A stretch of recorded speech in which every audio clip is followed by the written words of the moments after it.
यहाँ से स्टार्ट करेंगे।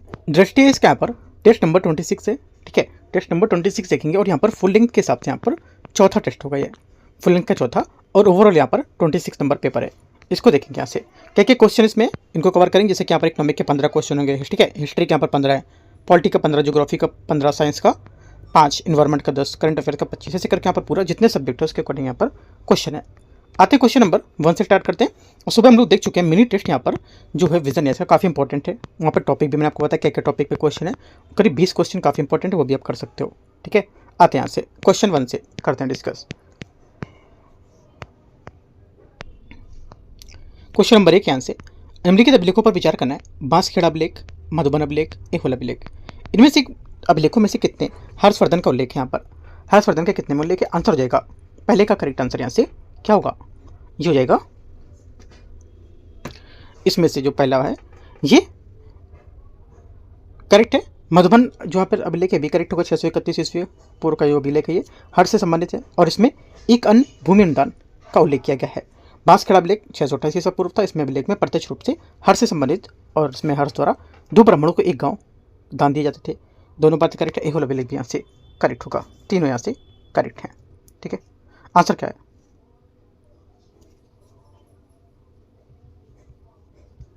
आंसर हो जाएगा आपको यहाँ से तीनों बातें करेक्ट है, डी सी करेक्ट है।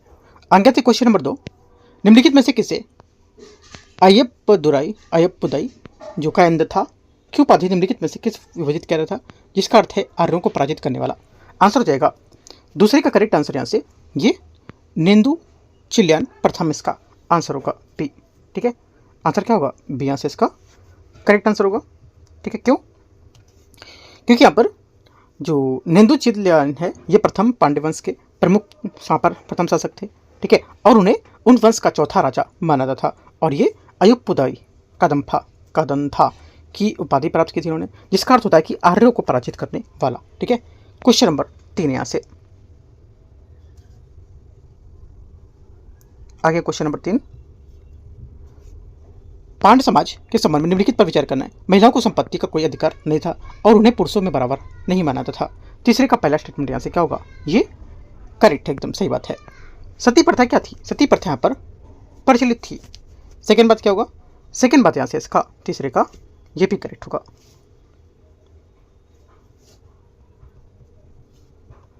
तीसरा, महिलाओं को शिक्षा से वंचित रखा गया था और उन्हें अपने पति के चयन का अधिकार नहीं था।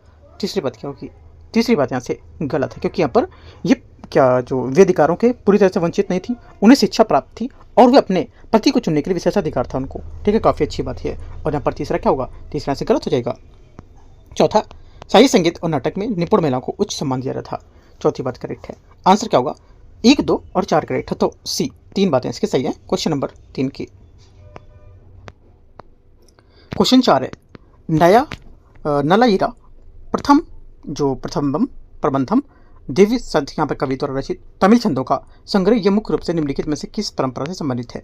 आंसर हो जाएगा ये संबंधित है, करेक्ट आंसर यहाँ से इसका होगा चौथे का करेक्ट आंसर यहाँ से क्या हो जाएगा बी, करेक्ट आंसर होगा वैष्णव अलवार संत इसका सही आंसर होगा, ठीक है। क्योंकि यहाँ पर नलायिरा द्वीप प्रबंधम दक्षिण भारत के भक्ति जो साहित्य था इसके सर्वाधिक महत्वपूर्ण रचनाओं का एक था, रचनाओं में से एक है। और ये भगवान विष्णु के परम भक्त 12 वैष्णव जो थे उनका अलवार संतों द्वारा रचित 4000 तमिल जो भक्ति भजन थे उनका संकलन है, ठीक है। आंसर क्या होगा बी, यहाँ से करेक्ट है। आगे आते हैं क्वेश्चन नंबर 5।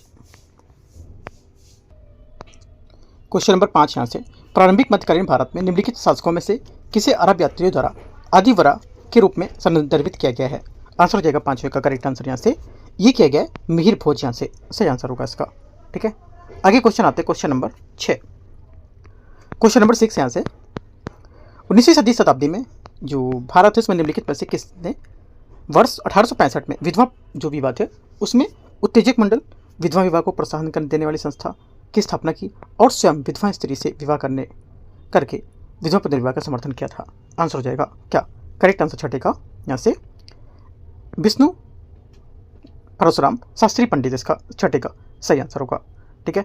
वे एक प्रमुख यहाँ पर समाज सुधारक थे, इन्होंने विधवा पुनर्विवाह का समर्थन किया था, ठीक है। और उन्होंने इस उद्देश्य से बढ़ावा देने के लिए यहाँ पर इसे वर्ष 1865 में विवाह उत्तेजक मंडल की स्थापना की थी। क्वेश्चन 7वां नंबर यहाँ से असहयोग आंदोलन के दौर संबंध में विचार करना है। पहला, इस आंदोलन को कलकत्ता, बॉम्बे और मद्रास जैसे प्रमुख यहाँ पर नगरीय केंद्रों के कुलीन राजनेताओं को सीमित समर्थन प्राप्त हुआ था। सातवें का पहला क्या होगा?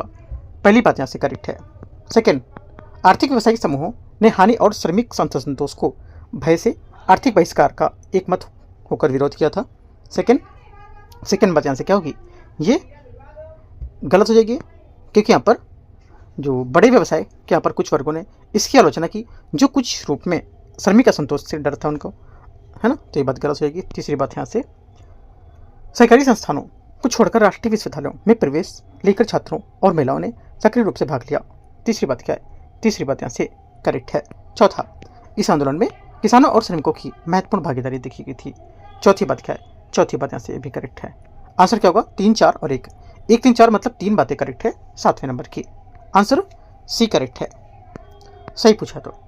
क्वेश्चन नंबर 8 है, महार वतन, जिसका उल्लेख प्राय पारंपरिक यहाँ पर जो ग्राम प्रशासन है, ठीक है, उनके संदर्भ में यहाँ पर किया था, निम्नलिखित में से किसे संदर्भित यहाँ पर ये करता है? 8वें का जो आंसर हो जाएगा, ये संदर्भित करता है किससे? करेक्ट आंसर, एक वंशानुगत जो सेवा है, ठीक है, प्रणाली है, जो एक समुदाय को जो राज्य और यहाँ पर ग्राम अधिकारी हैं उसके लिए यहाँ पर अनेक कर्तव्यों का पालन करने के लिए यहाँ पर बातें करती है जिसको, ठीक है। आंसर क्या होगा?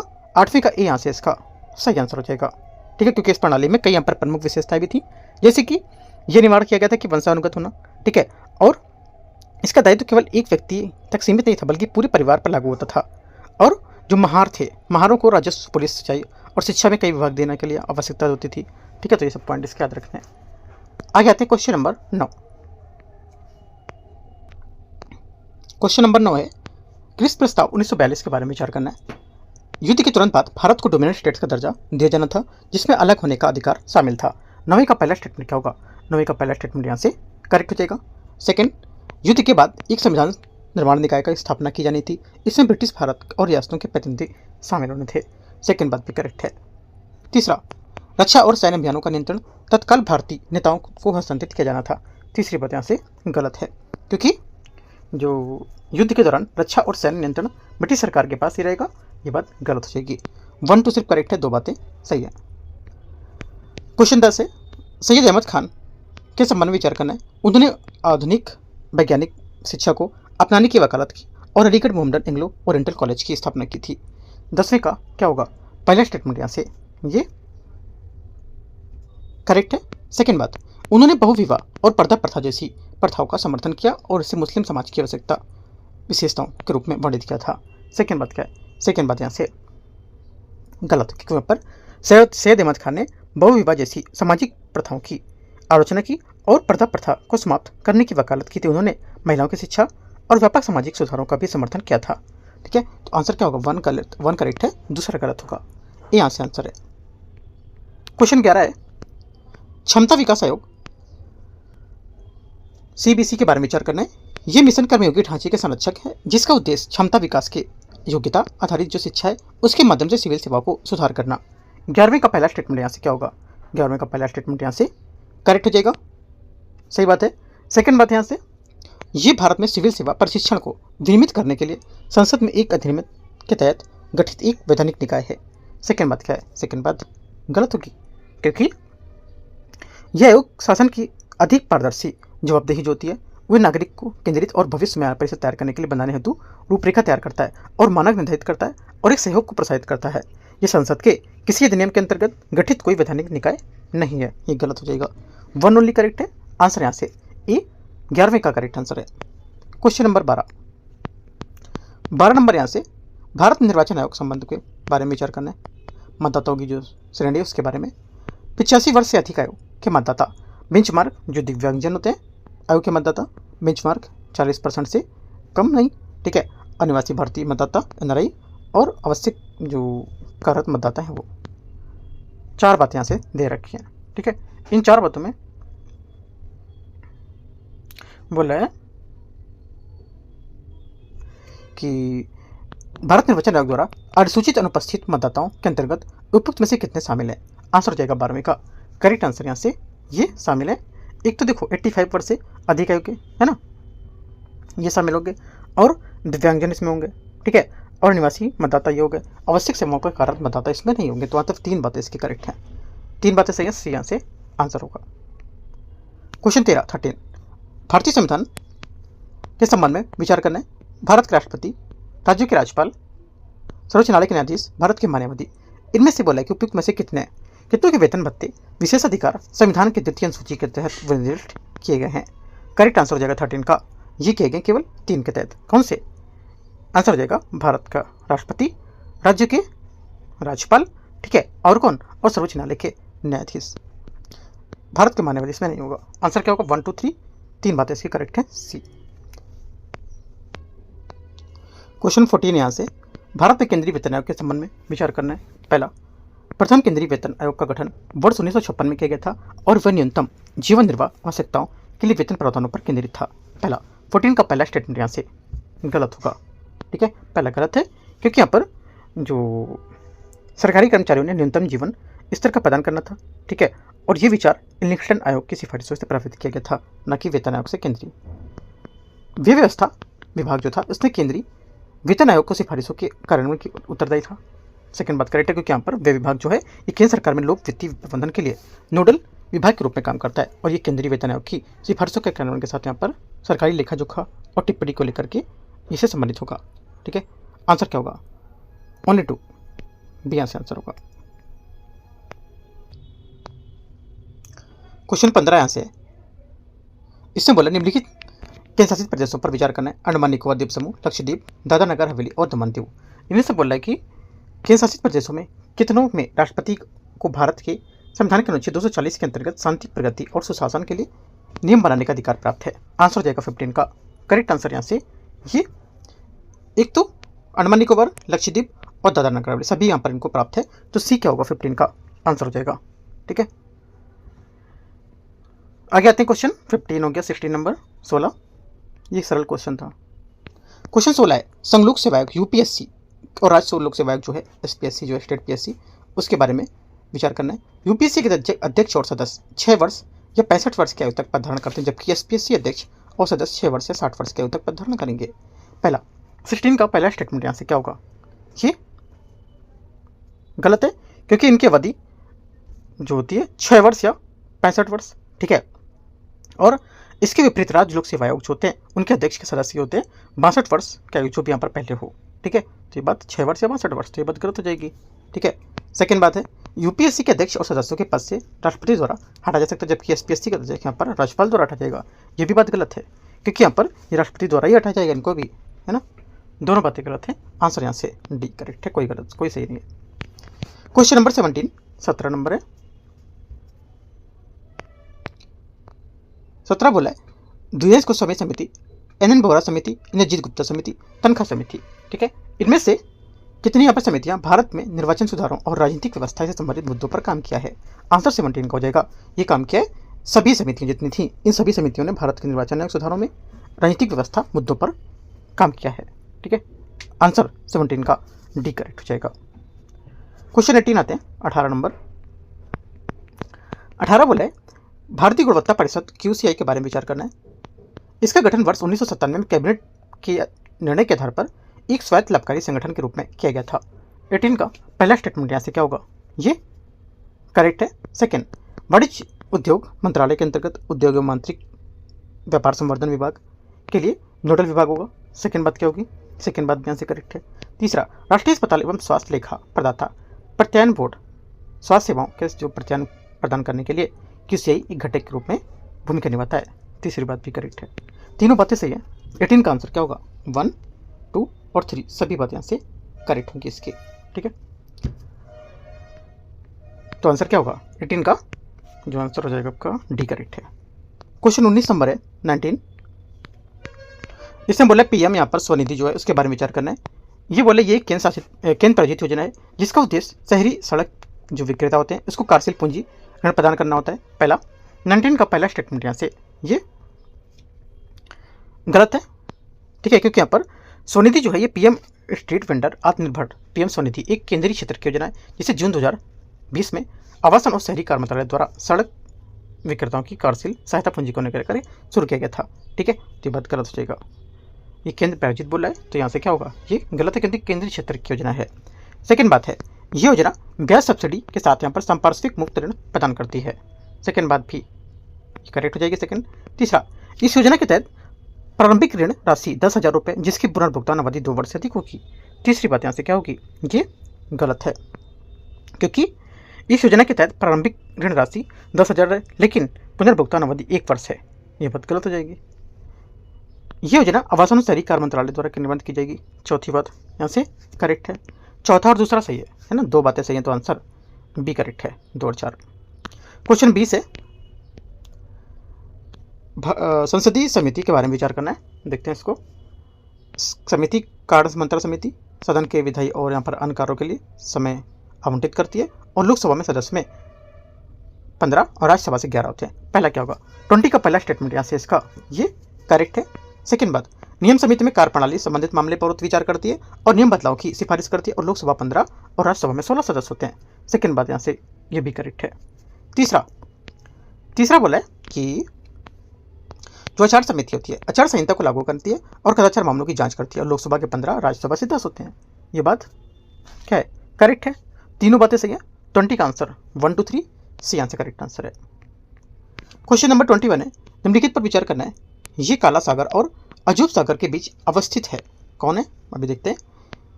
ये अराबत सैंड स्पिट को टोंका और अजूब सागर से अलग करता है। सेकंड बात है, ये कौन करता है, अभी यहाँ पर हम लोग देखेंगे इसमें चारों बातों में, ठीक है। तीसरी बात है, ये बोला है कि कोषण जल वाले बंदरगाह तक रूस की पहुंच के लिए इसका सेवस्तोपोल बंदरगाह आवश्यक है और इसका सैन्य महत्व होगा। तीसरी बात ये है।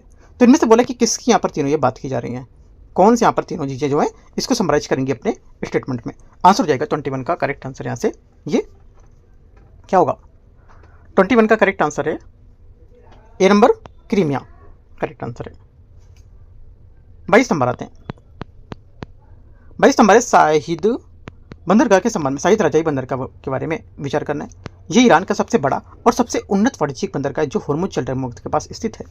22वें का पहला स्टेटमेंट यहाँ से क्या होगा, ये करेक्ट है, एकदम सही है, ठीक है। और ये लगभग 26% तेल का आवागमन यहीं से होता है। सेकेंड बात है, ये international north south transport corridor का हिस्सा जो ईरान, रूस और भारत के बीच एक त्रिपक्षीय समझौता बनाता है। सेकेंड बात भी करेक्ट है। आंसर क्या होगा, सी 22वें का एकदम करेक्ट आंसर होगा। 23 नंबर है, क्रूज भारत मिशन के बारे में विचार करना है। इसे वर्ष 2029 तक भारत को एक अग्रणी क्रूज पर्यटन स्थल बनाने के उद्देश्य से शुरू किया गया था। 23 का पहला स्टेटमेंट यहाँ से क्या होगा, ये पहला स्टेटमेंट यहाँ से जो होगा करेक्ट है ये। सेकंड बात है, इसका क्रियान्वयन पर्यटन मंत्रालय द्वारा किए जाने के साथ 2 चरणों में क्रियान्वित किया जाएगा। सेकंड बात क्या हो, सेकंड बात गलत, क्योंकि इसका क्रियान्वयन पत्तन पोत परिवहन और जलमार्ग मंत्रालय द्वारा किया जाएगा जो इसे 3 चरणों में लागू किया जाएगा, ठीक है। सेकंड गलत है, पहला करेक्ट होगा। आंसर क्या है, 23 का ए यहाँ से सही आंसर होगा। 24 नंबर है, 24 इंडिया जस्टिस रिपोर्ट IGR के संबंध में विचार करना है। ये एक आवधिक राष्ट्रीय रिपोर्ट है जो राज्यों की न्याय प्रदान करने की उनकी क्षमता के आधार पर रैंकिंग प्रदान करती है। 24 का पहला स्टेटमेंट यहाँ से क्या होगा, ये करेक्ट है। सेकंड, IGR 2025 के अनुसार कर्नाटक, आंध्र प्रदेश और तेलंगाना बड़े मध्यम राज्यों में सर्वोच्च स्थान पर है, जबकि छोटे राज्यों में गोवा शीर्ष स्थान पर होगा। सेकंड बात भी क्या होगी, सेकंड क्या होगा, सेकंड यहाँ से गलत लग रहा है, सेकंड गलत ही होगा। क्यों, देखो सेकंड से गलत है क्योंकि कर्नाटक, आंध्र प्रदेश और तेलंगाना बड़े और मध्यम आकार के राज्यों में शीर्ष पर है, जबकि यहाँ पर सिक्किम छोटे राज्यों में सबसे आगे है। यहाँ पर गोवा नहीं होगा, ठीक है, गोवा के लेकर डाउट था लेकिन गोवा नहीं होगा इसमें, ठीक है, करेक्ट है, मतलब गोवा हट जाएगा, इसकी जगह सिक्किम होगा। तीसरा यहाँ से रिपोर्ट में राज्यों की 1 करोड़ की जनसंख्या सीमा के आधार पर बड़े मध्यम आकार के जो छोटे राज्य हैं उसमें वर्गीकृत किया जाएगा इनको। तीसरा करेक्ट है। आंसर 1 और 3 2 बातें सही है। क्वेश्चन नंबर 25 है, 25 नंबर, निम्नलिखित पर विचार करना है। पूसा डिकम्पोजर फसल अवशेषों का पेलिटीकरण, बायोचार जो उत्पादन है, हैप्पी सीडर है। इनमें से कौन सी विधि जो है फसल अवशेषों का उत्पादक के लिए उपयोग करने के लिए पराली दहन को कम करने के प्रत्यक्ष में सहायता करती है। आंसर हो जाएगा 25 का करेक्ट आंसर यहाँ से, ये एक तो पूसा डिकम्पोजर, ठीक है, पहली बात यहाँ से करेक्ट हो जाएगी। सेकंड बात है जो फसल अवशेषों का पेल्टीकरण, बायोचार उत्पादन और हैप्पी सीडर, चारों बात यहाँ से करेक्ट हैं। जो यहाँ पर क्या होंगी, ये फसल अवशेषों को उत्पादक उद्देश्य को लेकर के पराली दहन को कम करने में प्रत्यक्ष सहायता करती है। 25 का 1 2 3 4 सी करेक्ट है, 25 सी। 26 नंबर है, 26 नंबर क्वेश्चन है, क्योंझर काला चंपा हाल ही में शब्द किस संदर्भ में समाचारों में देखा गया था? क्या है एक तरह से? आंसर हो जाएगा 26 का करेक्ट आंसर। ये क्या है? ये एक स्वदेशी धान की किस्म है। ठीक है, आंसर हो जाएगा। क्वेश्चन नंबर 27 है, लेप्टोबैक्टीरियम आरियाटियम के संबंध में विचार करना है। इसे हाल ही में असम के गुवाहाटी में स्थित गरभंगा रिजर्व फॉरेस्ट में खोजा गया था। 27 का पहला स्टेटमेंट यहाँ से क्या होगा? 27 का पहला स्टेटमेंट यहाँ से ये करेक्ट है या नहीं? करेक्ट है, सही है। सेकेंड बात है, ये प्रजाति, ये याद रखना कि गुवाहाटी असम में ही है। ठीक है, सेकेंड बात है, बोल देगा कभी कभी आपको कि ये जो सिक्किम के गुवाहाटी में है ना, ऐसे करके मतलब स्टेट घुमा देता है। ठीक है, याद रखना है वो। सेकेंड बात है, ये प्रजाति जो है प्रमुख विशेषताओं के लिए जानी जाती है। इसमें तीक्ष्ण नारंगी और काले रंग के आंखों का कंठ पर जलीकरी रूपी पठन और संध्या के समय यहाँ पर सहज लयबद्ध आवाज शामिल होती है। सेकेंड बात क्या होगी? सेकेंड बात यहाँ से एकदम करेक्ट है अभी। आंसर सी 27 का करेक्ट है। 28 नंबर यहाँ से निम्नलिखित पर विचार करना है। FGD एक प्रक्रिया जो कोयला आधारित पावर स्टेशनों में उपयोग की जाती है ताकि जीवाश्म ईंधनों को जलाने से उत्पन्न धुएं फ्लू गैस से सल्फर डाइऑक्साइड को हटाया जा सके। पहला क्या होगा? 28 का यहाँ से जो पहला स्टेटमेंट है ये क्या होगा? ये करेक्ट है। सेकेंड, भारत में लगभग 90% कोयले में सल्फर की मात्रा कम है। सेकेंड यहाँ से क्या होगा? सेकेंड बात यहाँ से इसकी करेक्ट हो जाएगी अभी, क्योंकि यहाँ पर जो भारत में लगभग 90% कोयले में सल्फर की मात्रा कम होती है 0.3 से 0.05 तक यहाँ पर है ना, तो सेकेंड बात भी करेक्ट हो जाएगा। दोनों बातें करेक्ट है। आंसर यहाँ से क्या होगा? 28 का भी सी करेक्ट है यहाँ से। 29 नंबर है, रिवाइव अवर ओशन पहल के बारे में विचार करना है। ये पहल समुद्री संरक्षित क्षेत्रों के निर्माण के माध्यम से समुद्री जो संरक्षण है इसको बढ़ावा देने के लिए शुरू की गई थी। 29 क्या से फर्स्ट स्टेटमेंट यहाँ से करेक्ट होगा। सेकेंड, इसमें स्थानीय समुदाय को MP का प्रबंधन करने के लिए यहाँ पर सशक्त बनाने के लिए UK जो पुर्तगाल है उसमें भारत सहित यहाँ पर 7 देशों को लक्षित किया गया था। सेकेंड क्या है? सेकेंड यहाँ से 29 का स्टेटमेंट जो है ये गलत हो जाएगा। क्यों? क्योंकि यहाँ पर इस पहल का लक्ष्य था 7 देशों में, जैसे UK, पुर्तगाल, ग्रीस, तुर्की, फिलीपींस, इंडोनेशिया, मैक्सिको, लेकिन यहाँ पर भारत इस पहल का हिस्सा नहीं होगा। तीसरी बात, ये पहल 2030 तक 30% महासागरों को संरक्षित करके कॉन्विंग मटेरियल वैश्विक जैव विविधता ढांचे में 30x30 लक्ष्य जो है इसको अनुरूप होगा। तीसरी बात यहाँ से करेक्ट है। आंसर 1 और 3 सही है। करेक्ट आंसर क्या होगा? करेक्ट आंसर यहाँ से इसका 2 बातें सही है। ठीक है, 29वें का भी करेक्ट है। क्वेश्चन 30 यहाँ से, इसमें बोला वैश्विक व्यापार परिदृश्य और सांख्यिकी रिपोर्ट के अनुसार किसके द्वारा यहाँ पर क्या होता है? जारी प्रकाशित किया दिया। आंसर हो जाएगा 30 का डी, ये विश्व व्यापार संगठन इसका करेक्ट आंसर होगा। ठीक है, 30 का वैश्विक जो व्यापार परिदृश्य और सांख्यिकी 2025 से पता चलता है कि वैश्विक व्यापार जो है इसमें 0.2% की गिरावट आएगी। ठीक है, आगे आते हैं क्वेश्चन 31। भारत में इथेनॉल सम्मिश्रण के संबंध में निम्नलिखित कथन पर विचार करना है। इथेनॉल सम्मिश्रण जो कार्यक्रम है इसको पेट्रोल में 5% इथेनॉल मिश्रण को प्रारंभिक लक्ष्य के साथ शुरू किया गया था। पहला स्टेटमेंट यहाँ से 31 का ये क्या होगा? करेक्ट हो जाएगा। सेकेंड बात है, जैव ईंधन पर राष्ट्रीय नीति 2018 में प्रारंभ में 2030 तक 20% इथेनॉल मिश्रण का लक्ष्य निर्धारित किया गया था, और लेकिन वर्ष 2022 में संशोधन करके इसे 2025-26 तक बढ़ा दिया गया है। सेकेंड बात क्या है? सेकेंड बात भी इसकी करेक्ट है। ठीक है, और इथेनॉल सम्मिश्रण 2022-23 में करीब 12% और 2023-24 में 14.60 और 24-25 में 17.98 है ना, और फरवरी 2025 तक पहुंच गया ये। तो दोनों बातें करेक्ट है। आंसर सी 31 का। 32 आते हैं 32 नंबर, व्हीकल टू ग्रिड जो है उसके बारे में विचार करना है। व्हीकल टू ग्रिड जो है प्रौद्योगिकी इलेक्ट्रॉनिक वाहन EV बैटरियों को द्विदिशिक चार्ज के माध्यम से चार्ज करने तथा ग्रिड में वापस विद्युत आपूर्ति करने में सक्षम बनाती है। 32 का पहला स्टेटमेंट यहाँ से क्या होगा? ये करेक्ट है। सेकेंड बात, भारत V2G अपनाने में वैश्विक स्तर पर अग्रणी है, जहां इलेक्ट्रिक वाहन मालिकों को अधिकतम मांग के दौरान ग्रिड को आपूर्ति करने के लिए मुआवजा दिया जाता है। सेकेंड बात 32 का क्या होगी? ये गलत हो जाएगी, क्योंकि यहाँ पर अभी तक यहाँ पर इसे अपनाने का अग्रणी नहीं है और यह भी पायलट परियोजनाओं में सीमित कार्यान्वयन के साथ शुरुआती चरण में देखा गया है, तो ये बात गलत होगा। ओनली 1 करेक्ट है, एक यहाँ से 32 का करेक्ट आंसर होगा। 33 नंबर है, सौर आधारित यहाँ पर विलवनीकरण प्रौद्योगिकी के बारे में विचार करना है। ये सौर आधारित विलवनीकरण में सौर और यहाँ पर विद्युत जूल तापन दोनों को एक एक किया था, जिसमें यहाँ पर सूर्य की बदलती हुई स्थिति में भी एक समान प्रदर्शन सुनिश्चित होता है। पहली बात यहाँ से 33 का करेक्ट है।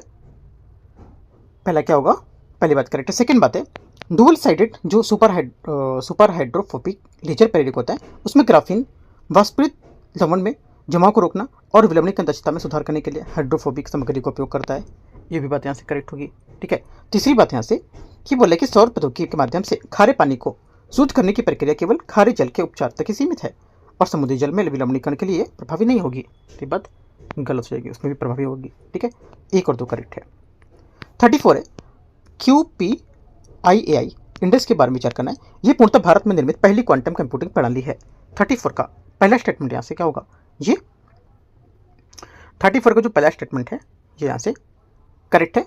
सेकेंड है, ये क्वांटम हार्डवेयर को AI संचालित सॉफ्टवेयर टूल्स के साथ संयोजित करता है, जिससे एकल प्रणाली के भीतर क्वांटम अनुप्रयोग के संपूर्ण विकास की सुविधा मिलती है। सेकेंड बात भी करेक्ट है। दोनों बातें एकदम करेक्ट है। 34 का आंसर सी यहाँ से करेक्ट हो जाएगा। 35 है,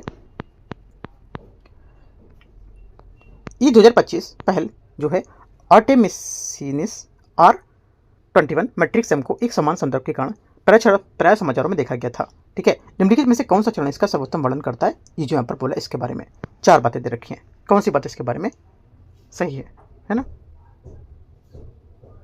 आंसर हो जाएगा इसका 35 का करेक्ट आंसर यहाँ से ये होगा। मलेरिया उन्मूलन प्रयासों की प्रगति को लेकर यहाँ पर बताया गया है। 35 का आंसर बी यहाँ से करेक्ट आंसर है। ठीक है, विश्व संगठन ने ई 2025 को पहल को लेकर 25 देशों की पहचान की थी। इसमें वर्ष 2025 तक मलेरिया उन्मूलन को क्षमता दिखाई थी। ठीक है, आगे आते हैं क्वेश्चन 36। कैवर्त विद्रोह के बारे में विचार करना है। इसके कारण पाल शासकों ने उनके पैतृक क्षेत्र वरेंद्र से बाहर निकाल दिया है। 36 का पहला स्टेटमेंट यहाँ से करेक्ट है। सेकंड है, इसका नेतृत्व द्वीपपाल राजा महिपाल के खिलाफ किया गया था और परिणामस्वरूप राजा की मृत्यु हो गई थी। सेकंड बात भी करेक्ट हो जाएगी, क्योंकि यहाँ पर विद्रोह का नेतृत्व कैवर्त प्रमुख दिव्य ने तत्कालीन पाल राजा जो महिपाल थे, ठीक है, उनके खिलाफ किया था और विद्रोह में अपने प्रारंभिक चरण सफल रहा था, जिसके कारण पाल राजा महिपाल की हार और मृत्यु हो गई थी, जिसके पाल शासक वरेंद्र छोड़ने पर मजबूर हो गए थे। आंसर क्या होगा, 2 सही है, 1 भी सही, दोनों बातें सही है। Answer C. क्वेश्चन नंबर 37 है, मुगल चित्रकला के संबंध में विचार करना है। कार्य और विवरण इसका। पासानामा 37। पासानामा ये बता रहा है शाहजहां की उपलब्धियों और दरबारी जीवन का चित्रण करने के लिए सुसज्जित पांडुलिपि है। पहला क्या होगा, 37 का पहला स्टेटमेंट यहाँ से सही है। तूतीनामा अकबर के संरक्षण में चित्रांकित जो दंत थे उनकी कथाओं का फारसी पुस्तक। सेकेंड बात भी करेक्ट है। तीसरा हमजानामा जो है ये क्या होगा, ये हो जाएगा यहाँ से हमजानामा परियोजना वास्तव में अकबर द्वारा शुरू की गई थी और अमीर हमजा साहसिक कारनामों के वर्णन करती है और यह एक विशाल कलात्मक परियोजना है जिसमें लगभग 1400 चित्र शामिल हैं। तीनों बातें क्या है इसकी करेक्ट नहीं है, तीसरी बात गलत है, क्योंकि यहाँ पर तीसरी बात गलत दे रहा है, क्योंकि हमजानामा परियोजना वास्तव में अकबर द्वारा शुरू की गई थी। ठीक है, जहांगीर के संरक्षण को लेकर नहीं, गलत है। 1 2 करेक्ट है, 2 बातें। 38 है, 38 बोला कि विजयनगर स्थापत्य के संबंध में विचार करना है। ठीक है, विजयनगर के मंदिर मुख्यतः मोटार और ईंट का प्रयोग कर बनाए जाते थे। 38 का पहला स्टेटमेंट यहाँ से क्या होगा, ये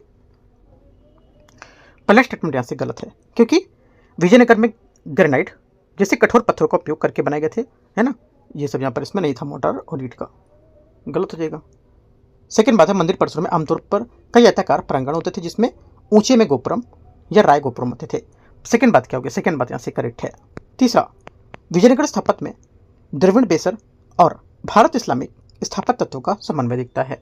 तीसरी बात यहाँ से ये भी करेक्ट है। चौथा, मंदिर के प्रवेश द्वार पर नदी को देवी के रूप में माना गया था जिसमें गंगा और यमुना का चित्रण शामिल है और ये दक्षिण भारत में विजयनगर काल के दौरान शुरू की गई एक विशेषता थी।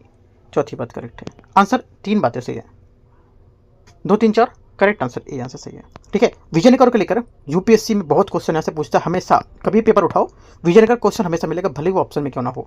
ठीक है, क्वेश्चन हमेशा पूछा यूपीएससी ने, और यूपीएससी का फेवरेट टॉपिक तरह से यहाँ पर मध्यकालीन भारत को लेकर के जो एंशिएंट से बीच में मध्यकालीन का आता है उसका चैप्टर है। और यहाँ से विजयनगर को लेकर के मैंने लोगों ने बहुत क्वेश्चन भी किए हैं, है ना।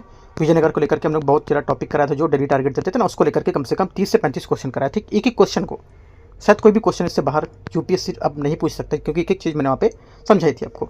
आप अगर जुड़े हो तो आपको फायदा मिला होगा। ठीक है, आते हैं 38 हो गया, 39 नंबर। निम्नलिखित पर विचार करना है। देखते हैं, पारंपरिक कठपुतली कला के बारे में विचार करना है। कठपुतली और विवरण और राज। एक बात इंपॉर्टेंट है, कठपुतली इस बार काफ़ी न्यूज़ में है। मैंने आपको डेली टारगेट में कल्चर का भी करा रहा हूँ, डेली टारगेट दे रहा हूँ। उसमें कल्चर में मैंने आपको टारगेट दिया है, तो उसमें करंट में न्यूज़ में है कठपुतली। क्वेश्चन यहाँ से बन सकता है इस बार एग्जाम में, यूपीएससी में। तो बहुत अच्छे से एक एक टॉपिक मैंने दिए हैं। अगर एक नंबर अच्छा से पक्का करना है क्वेश्चन, तो आप वहाँ से अच्छे से कवर करो चीज़ों को और आपका क्वेश्चन सॉल्व होगा। देखो, जरूरी नहीं कि आप क्वेश्चन पे डिपेंड रहो, यहाँ से क्वेश्चन नहीं आएगा, ठीक है। आप टॉपिक अगर पढ़ लोगे कठपुतली का, तो हो सकता है क्वेश्चन वहाँ से फंस जाएगा, अगर क्वेश्चन पूछेगा तो। ये अंतर होता है, एक जो मैं करा रहा हूँ और जो लोग यहाँ पर टेस्ट करा रहे हैं, उनमें दोनों में अंतर ये है कि मैं आपको एक एक चीज़ के यहाँ पर टॉपिक बताता हूँ कि टॉपिक यहाँ से ये है, इन टॉपिकों को आप तैयार करो, ज़्यादा अच्छा है, साथ साथ क्वेश्चन के, ठीक है। तो देखते हैं कठपुतली अब टॉपिक रेडी करना अच्छा सा। साखी कुंदई ये बोला कि पेपर मास से लकड़ी या वस्त्रों से बने त्योहारों में हास्यपूर्ण कथावाचक के उपयोग करते थे। 39 का पहला स्टेटमेंट यहाँ से क्या होगा, ये करेक्ट है। सेकंड बात है, पावकतकली ये प्रेरित लकड़ी की कठपुतलियां रामायण और महाभारत पर आधारित कथाएं थीं केरल में। सेकंड बात यहाँ से करेक्ट है भी। तीसरा, पुतुल नाच मिट्टी की कठपुतलियां जिसमें कृष्ण राधा और समकालीन विषयों की कथाओं का प्रस्तुतिकरण था, बंगाल। ये बात क्या होगी, तीसरी वाली करेक्ट है। आंसर 39 का सी करेक्ट हो जाएगा। 39 का क्या, सी यहाँ से सही आंसर है सभी बातें। क्वेश्चन 40 है, निम्नलिखित पर विचार करना है। केंद्र में आपसी शक्तियों वाली एक संघीय प्रणाली, ठीक है। 40 का पहला स्टेटमेंट ये बोला है। दूसरा बोला है यहाँ से, दूसरा है यहाँ से इसमें केंद्र में एक द्विसदनीय विधायिका जिसमें एक अलग जो सांप्रदायिक निर्वाचन क्षेत्र का प्रत्यक्ष चुनाव होना, मूल अधिकारियों के लिए प्रावधान और प्रांतों के पुनर्गठन जैसे सिंध का निर्माण और उत्तर पश्चिम सीमांत का दर्जा देना। 4 बातें दे रखी हैं। इनमें से कितनी नेहरू रिपोर्ट 1928 की सिफारिशें थी। नेहरू रिपोर्ट की जो सिफारिशें थी, देखो मैं बता देता हूँ क्या क्या। एक तो केंद्र और प्रांतों में दोनों उत्तरदायी सरकार की स्थापना करना, ठीक है। केंद्र में द्विसदनीय विधायिका की शुरुआत होना, राइट। निचले सदन के लिए और संयुक्त निर्वाचन क्षेत्रों का प्रत्यक्ष चुनाव, केंद्र में अपसी शक्तियों वाली एक संघीय संरचना को अपनाना, सलाहकारकारों की एक रक्षा समिति का गठन, संविधान में मौलिक अधिकारों की शामिल करना, प्रांतों का पुनर्गठन जिसमें शामिल हो वो, ठीक है। सिंध का निर्माण इसमें ये, और उत्तर पश्चिम सीमांत को पूर्ण प्रांत का दर्जा देना, ठीक है। तो ये सब पॉइंट है। 3 बातें इसकी करेक्ट होंगी, आंसर 3 यहाँ से करेक्ट है। इतनी बातें आप नोट कर लो और यहाँ से अपने पॉइंट लिख लो, क्योंकि यूपीएससी सेम चीज़ नहीं पूछेगा, स्टेटमेंट घुमा सकता है, तो आप पूरी बातों को लिख करके अपना आंसर निकालो यहाँ से। क्वेश्चन नंबर 41 है, भारतीय संस्थाओं द्वारा प्रत्यक्ष विदेशी निवेश के संबंध में विचार करना है। ओडीआई विदेशी मुद्रा प्रबंध अधिनियम फेमा के अंतर्गत शासित होता है और इसका जो विनियमन है भारतीय रिजर्व बैंक आरबीआई द्वारा किया जाता है। 41 का पहला स्टेटमेंट यहाँ से करेक्ट है। सेकंड, स्वचालित मार्ग के अंतर्गत भारतीय संस्थाएं आरबीआई की पूर्ण स्वीकृति के बिना अपनी निवल संपत्ति में 400% तक विदेश में निवेश कर सकती हैं। सेकंड क्या होगा, सेकंड बात यहाँ से ये भी करेक्ट है। तीसरा, केवल भारत में ही पंजीकृत कंपनियां ही स्वचालित मार्ग के तहत ओडीआई के पात्र होंगी। तीसरी बात यहाँ से गलत है, क्योंकि केवल ओडीआई कंपनी तक सीमित नहीं है ना, केवल यहाँ पर ओडीआई जो है कंपनी तक सीमित नहीं है, बल्कि यहाँ पर एलएलपी साझेदारी फर्म, संसद की जो अधिनियम के तहत स्थापित जो निकाय ट्रस्ट हैं, वो सब यहाँ पर इसके लिए स्वचालित मार्गों की अनुमति होगी, ठीक है। ओनली 1 2 करेक्ट है, आंसर यहाँ से सही होगा 41 का। 42 नंबर क्वेश्चन यहाँ से, इसमें बोला है आईआईबी मूलधन और ब्याज भुगतान दोनों को मुद्रास्फीति से सुरक्षित रखने के लिए रखते हैं, क्योंकि यहाँ पर इन्हें उपभोक्ता मूल्य सूचकांक सीपीआई जैसे मुद्रास्फीति सूचकांक से संबंध किया जाता है। पहला स्टेटमेंट 42 का आंसर क्या होगा, ये करेक्ट है। सेकंड बात है, इसे वर्ष 1997 में कैपिटल इंडेक्स बॉन्ड के रूप में प्रस्तुत किया गया था, जो केवल ब्याज भुगतान को ही मुद्रास्फीति सुरक्षा प्रदान करता था, मूलधन को नहीं। गलत हो जाएगी, क्योंकि सेकेंडली गलत, क्योंकि वर्ष 1997 में शुरू किए गए कैपिटल जो इंडेक्स थे, इसमें बॉन्ड केवल मूलधन को ही मुद्रास्फीति संरक्षण प्रदान करते थे, जबकि ब्याज भुगतान स्थिर रहता था। ओनली 1 करेक्ट है, आंसर क्या होगा पूछा है, कौन सा सही है, केवल एक। 43 कैश मैनेजमेंट बिल के बारे में विचार करना है। ये मुद्रा बाजार के अल्पकालिक साधन है, जिसे भारत सरकार के नकदी प्रवाह अस्थायी असंतुलन को पूरा करने के लिए जारी किया जाता है। 43 का पहला स्टेटमेंट यहाँ से क्या होगा, ये करेक्ट है। सेकंड बात है, इसकी परिपक्वता अवधि 91 दिनों से कम होती है और इन्हें नीलामी के माध्यम से अंकित मूल्य में छूट जारी किया जाता है। 43 का सेकंड यहाँ से करेक्ट है। थर्ड, तीसरा, ये ट्रेजरी बिल्स के समान गैर प्रतिस्पर्धी बोली योजना के अंतर्गत शामिल होती है। तीसरी बात यहाँ से गलत है, क्योंकि यहाँ पर ट्रेजरी बिल्स के विपरीत कैश मैनेजमेंट बिल्स और प्रतिस्पर्धी पोली योजना के अंतर्गत नहीं आते हैं। ये बात गलत हो जाएगी, तीसरी वाली। चौथा बोला ये संविधिक चलनिधि अनुपात हेतु निवेश पात्र योग्य होंगे। चौथी बात करेक्ट है। आंसर 4 2 1 1 2 4 करेक्ट है, तो यहाँ से आंसर है। 44 है, निम्नलिखित पर विचार करना है। योजना विवरण, प्रधानमंत्री जीवन ज्योति बीमा योजना। 44 जीवन ज्योति बीमा योजना है। पहला क्या होगा, पहले यहाँ से सही सम्मिलित है, सही बात है। सेकंड, प्रधानमंत्री सुरक्षा बीमा योजना 1870। सेकंड बात क्या होगी, सेकंड बात यहाँ से ये भी करेक्ट है। तीसरा, अटल पेंशन योजना आयकर स्थिति में निरपेक्ष 18 वर्ष से अधिक आयु के सभी नागरिकों को न्यूनतम गारंटी पेंशन प्रदान करेगी। तीसरी बात क्या होगी, तीसरी बात यहाँ से ये गलत है, क्योंकि यहाँ पर ये जो होगा, ये अटल पेंशन योजना एक सामाजिक सुरक्षा योजना जिसका उद्देश्य असंगठित क्षेत्रों के जो श्रमिक हैं इनको कवर करना होगा। ठीक है, याद रखना है। और ये 60 वर्ष की आयु के बाद 1000 से 5000 का अंशदान देगी और न्यूनतम जो सुनिश्चित मासिक पेंशन प्रदान करेगी। हालांकि ये वर्ष 18 से आयु के सभी नागरिक के लिए उपलब्ध नहीं होगी। गलत बात है, ओनली 1 2 करेक्ट है, 2 बातें सही है। क्वेश्चन नंबर आगे आते हैं, कौन सा है 45। मुद्रास्फीति नियंत्रण के संबंध में त्याग अनुपात से क्या अभिप्राय होगा। त्याग जो अनुपात है उससे क्या अभिप्राय है। आंसर हो जाएगा, त्याग अनुपात एक समष्टि अर्थव्यवस्था उदाहरण है जिसके तहत मुद्रास्फीति को कम करने, लागत को उत्पादन को होने वाली हानि के रूप में मापा जाता है। यह मुद्रास्फीति में 1% अंक की कमी संबंधित उत्पादन की प्रतिशत की गिरावट को दर्शाता है। इसे समान रूप से इस प्रकार व्यक्त करते हैं जैसे कि सेक्रीफाइस रेशियो इक्वल हो जाता है उत्पादन में प्रतिशत हानि अपॉन मुद्रास्फीति में प्रतिशत में कमी। ठीक है, आंसर क्या होगा, आंसर करेक्ट आंसर हो जाएगा 45 का बी करेक्ट है। 46 नंबर है, एक देश में वस्तुओं और सेवाओं का निर्यात 8000 करोड़ है और आयात 9500 करोड़ है। इसमें इसी विदेश में 1000 करोड़ केवल अंतरण प्राप्त होते हैं। कितना, आंसर हो जाएगा चालू खाता में क्या होगा, आंसर हो जाएगा करेक्ट 46 का, यहाँ से ये 500 करोड़ रुपए। ठीक है, आंसर क्या होगा, यहाँ से करेक्ट आंसर है। फार्मूला लगाएंगे, चालू खाता इक्वल निर्यात माइनस आयात प्लस विदेशी शुद्ध अंतरण, इससे निकालेंगे तो 500 करोड़ इसका करेक्ट आंसर होगा।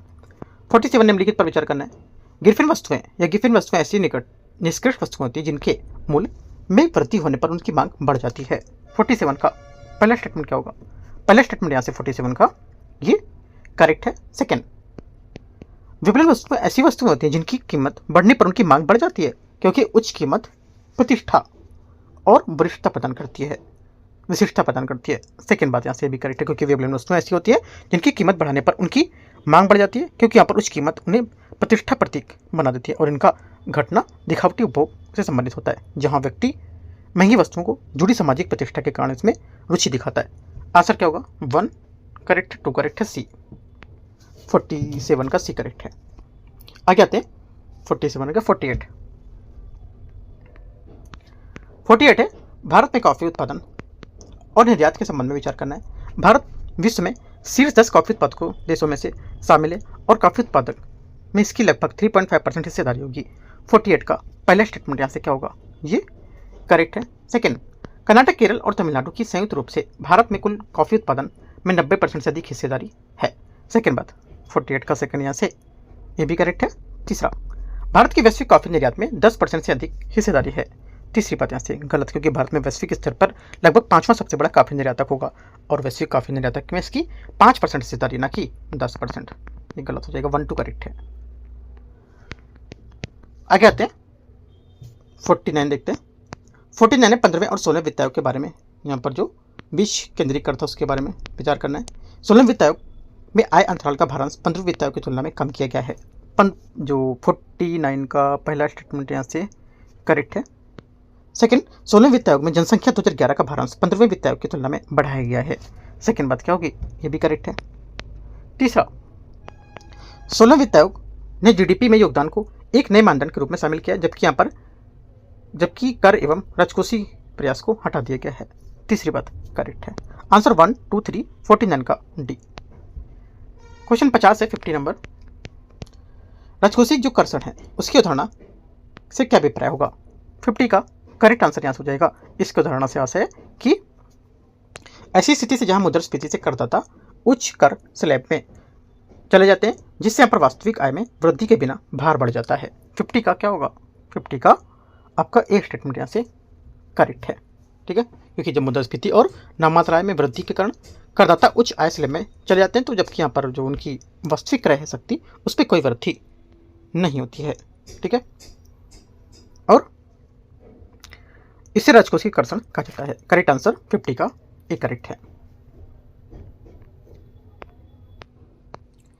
इस टाइप से हम लोग यहाँ पर आज 50 क्वेश्चन कवर करेंगे। ठीक है, 51 से 100 क्वेश्चन तक हम लोग यहाँ पर पार्ट 2 में कवर कर लेंगे। और जो सुबह यहाँ पर देखा गया था आपका टॉपिक जो था टेस्ट विजन एस का, यहाँ पर 20 क्वेश्चन का मिनी टेस्ट, उसके यहाँ पर जो टॉपिक में मैंने लिख रखे थे क्या क्या टॉपिक है, यहाँ से जो मैंने आपको टॉपिक बताया सब टॉपिक आप अच्छे से कवर करो, क्योंकि ऑलरेडी हम लोग यहाँ पर जो क्वेश्चन कर रहे हैं ना, कम से कम 5 से 6 टॉपिक हम लोग पहले पढ़ चुके हैं इससे पहले। अगर इसे टॉपिक आप पढ़ते रहोगे तो आप क्वेश्चन क्या होंगे, आगे रिपीट होने लगेंगे। तो इस वजह से क्वेश्चन मत लगवाओ ज़्यादा, क्वेश्चन से अच्छा आप टॉपिक उतने पढ़ लो और आपका अच्छा रहेगा इसमें, है ना। तो यहाँ से 50 क्वेश्चन कवर, 51 से हम लोग पार्ट 2 में कवर करेंगे। ठीक है, एंड करते हैं इसको। All the best, thank you.